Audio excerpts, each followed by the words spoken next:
and welcome to the So Essential vlog. I hope you're well. I'm really pleased to be here today to talk to you about some of my favourite autumn winter makes. So I haven't done this type of vlog for a long time. I haven't shared makes with you, so I'm excited to be able to do that and hopefully give you some inspiration and ideas for some sewing in these miserable, cold, dark winter nights. So the first thing I want to say as well is that all of the patterns I mention are available on our website and the links to them are below, and most of the fabrics I mention, or an alternative if they're no longer available, are also on the website and the links to that are below. I also might mention our blog because all of the things I've made are featured on our blog with much more detail about alterations that I've made and that sort of thing. And yep, you've guessed it, the link to the blog is also below. If you like what you see, also please like and subscribe.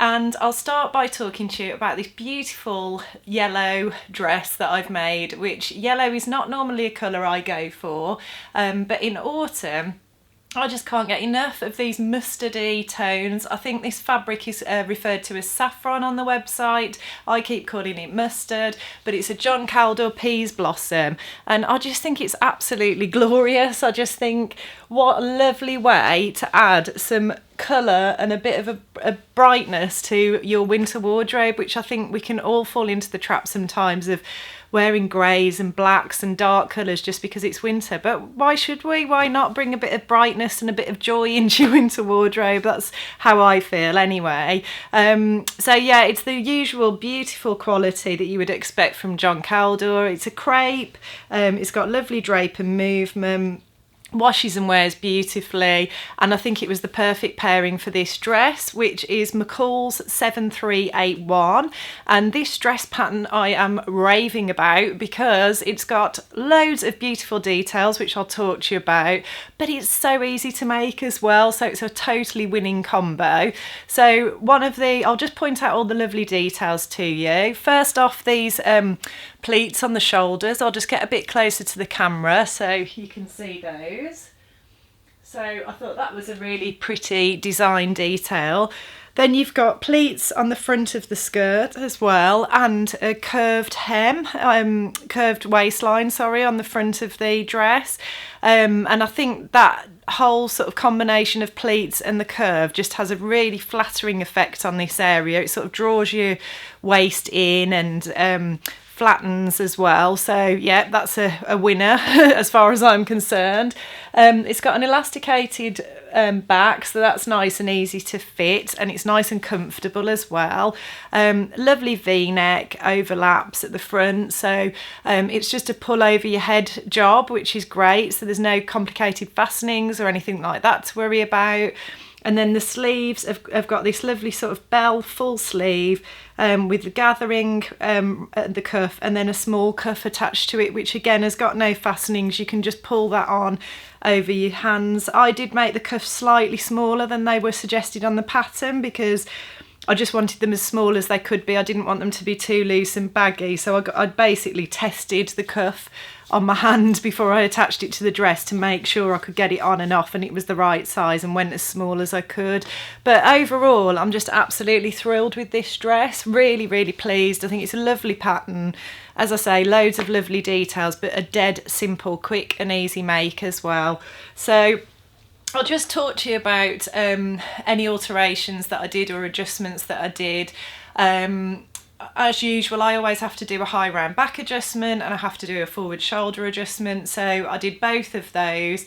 One thing I should mention is when I did a forward shoulder adjustment, because of the pleats on the front, I sort of looked at the pattern pieces and thought, oh, how am I going to do that? Because obviously when the pattern piece is flat and you haven't yet pleated it, I wasn't sure how to bring that line forward like I normally would when it's just a normal straight sort of line on the pattern piece. So what I decided to do at the front was to just pleat it, make it to the pattern piece original size, and then when I was fitting the dress I brought the shoulder seam forward because I knew I'd be taking off I could do with the pleats first and then worry about that afterwards. So that worked out really well. And then I added on at the back as I normally would. I also tried out some other adjustments on this dress as well. So what I've noticed recently is quite often I get a gape at the back of my armhole, and I think that's because I've got protruding shoulder blades. I've just generally got lots of issues in the upper back area. And I tried out a new alteration, which was to just take some of that fullness out of the back bodice by slashing the pattern piece from the armhole towards the centre back and then overlapping the pattern piece. And that seemed to work really well and eliminate that gaping. And I just seem to have got a much better fit across the back of the bodice, which I'm really pleased with. I think you need to be careful if you're doing that, because you can there has got to be some room for movement there. But I certainly feel comfortable in this dress. I don't feel like I've taken too much out. It is a little bit, maybe just a little bit awkward getting it off. It's fine getting it on. But you know, the fit and the comfort when I'm wearing it is absolutely fine, so I can live with that. I'm more interested in what it looks like when I've got it on than how difficult it is to get it off. Other than that, I also tried a new suggestion from the Palmer and Pletch Complete Guide to Fitting book, which I'm always raving about, which is available on our site. The links are below. So they suggested that if you need to do a forward shoulder adjustment, a method you can try when you're doing sleeves is, rather than move the dot of the shoulder seam on the sleeve pattern piece to match the shoulder seam on your new forward shoulder seam on your garment, is you can leave the dot where it is on the sleeve pattern piece, but match it to your new forward shoulder position on your garment. And what happens then is you've got more fullness at the front of your sleeve, which is where you need it if you've got a forward shoulder, and less at the back. And actually that seemed to work really well with this dress. I thought it was a fantastic tip. And then they also give advice about on the sleeve seam where you can add on and take off as well there, so that you can match it up with your side seams of your garment. So really highly recommend that book. Don't want to get too technical in a video, but it was nice to try. I'm always finding another new thing to try and experiment with in there, in that quest for the perfect fit. And I am absolutely pedantic about fit, so you know, you don't have to be like that. That's just me. I'm a bit obsessive about it. But I think this pattern, it's quite easy to fit. I think I have got a couple of issues in those areas, but it was a super easy make. It suggests lining the bodice, and I didn't think that was necessary with this fabric. So what I decided to do instead was I finished the neckline with a little binding. So I've got a 1/4 inch binding visible in the matching fabric. I wrote a little blog post all about how I did that, and 4 other methods for binding necklines as well, so you can find a link to the blog below. But I'm really pleased with how that turned out. And as I say, overall, just the perfect autumn winter dress really. I'm wearing it with my favourite thick black tights, which you probably hear me talk about all the time, and little ankle boots. And I just think it's very in keeping with the sort of 70s trend that's out there this year for autumn winter. The next make that I'm reaching for all the time that I want to talk to you about is my Eleanor pull-on jeans, which is a Jarly pattern. Again, this is on the website. I made it in some lovely mid-weight stretch denim. I don't think we've got this particular one left, but we have got lots of other denims on the website, so you can get on and have a look at those. But I was really pleased with these. This was my first ever fitted pair of trousers that I tried to make. And I think the Eleanor jeans, pull-on jeans, is a great way to dip your toe in those waters, because they are like a jegging, so there's no lap zip, there's no real pockets. There are pockets on the back. But other than that, they're very, very straightforward and easy to make. But they're a good way to sort of test the waters, have a go at the top stitching that you would do on jeans, and also, you know, get your head around fit and trouser fitting and that sort of thing. So the other fantastic thing about this pattern as well is there is a full video of somebody making an entire pair of these jeans on YouTube. It's not laboured, it doesn't go on, it's literally 20 minutes long, but it shows you somebody making the jeans from start to finish. So it's brilliant, it's a real hand holder, and I really enjoyed referring to that. I didn't have to look at the instructions once, I just watched the video and used that as my guide. I had a load of fit issues with these, as you would expect, but you know, I got there in the end and I'm really actually very pleased with the fit of them. Sorry to keep flashing you my bum, but it is important to see that area. I'm sure you'll agree with trousers, and they're just so comfortable. So the issues I came across were, I didn't make a proper toile. That was a silly mistake. I just made one legger, which was ridiculous. Why did I do that? I don't know. Sometimes you do these silly things and that's just the way it is.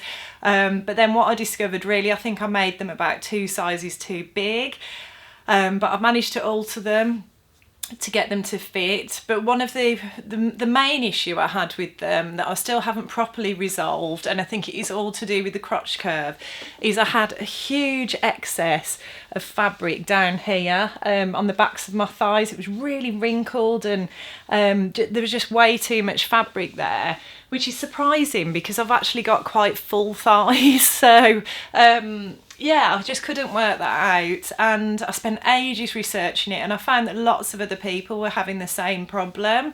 Not just with this pattern, but with trousers generally. I found loads and loads of people saying that they'd suffered this fitting problem and they were trying to work out what it was. And eventually I came across some advice from Heather Lou, who owns Closet Case Patterns. We stock all of her patterns on our site, and there's a lovely couple of jeans patterns that she does. And what she suggested, if you have this issue, was dropping the crotch curve at the back, which meant that you end up with more, you end up with a longer piece of fabric on the front, I think it is, than the back. So she suggested just easing that extra fabric in. So it kind of felt a bit sort of, it almost felt a bit like I was sort of shoehorning it a bit, but it actually worked like a dream, and it got rid of all that massive excess of fabric at the back. It worked really well. So what that told me is it was something to do with the crotch seam, and that's just something I need to have a look at when I make another pair of fitted trousers. I also, because I'd made them too big, I sort of took them in at the side seams, and then I drew in any excess that I had up here with the waistband, and that seemed to work quite well. I mean, they're not perfect, you know, there's a few little gathers at the back, I think, where I've sort of pulled it in with the waistband, but definitely a very wearable and comfortable pair of jeggings, and I was really pleased with them and would highly recommend that pattern to anybody. The next make I want to talk to you about is this Simplicity 8608 dress pattern. It's a wrap dress, so it's a fantastic pattern. I think the good thing about this video is the stuff I'm showing you is stuff that I made earlier in this year or last year, and I have worn and worn and worn. So it's not like when you do those make videos and you say, oh, I've just made this and I love it. These garments have stood the test of time and I'm still loving them now all these months later. So this dress I actually made in the summer. It's a faux wrap dress, so it's got a full skirt and then an overlay. It crosses over at the top there. It's got a tie round. It's got an elasticated waist. It was nice and simple to make. I made it in this lovely viscose fabric, which we've still got on the website, and we have got some other alternatives as well. Lots of suitable fabrics for this dress. But the great thing about this dress was I made it in the summer and I wore it all the time to work, at the weekends, with sandals and bare legs. But then in the winter I've been layering it up with a vest top or a cardigan or a jacket. I love wearing it with my leather jacket and my little ankle boots and tights.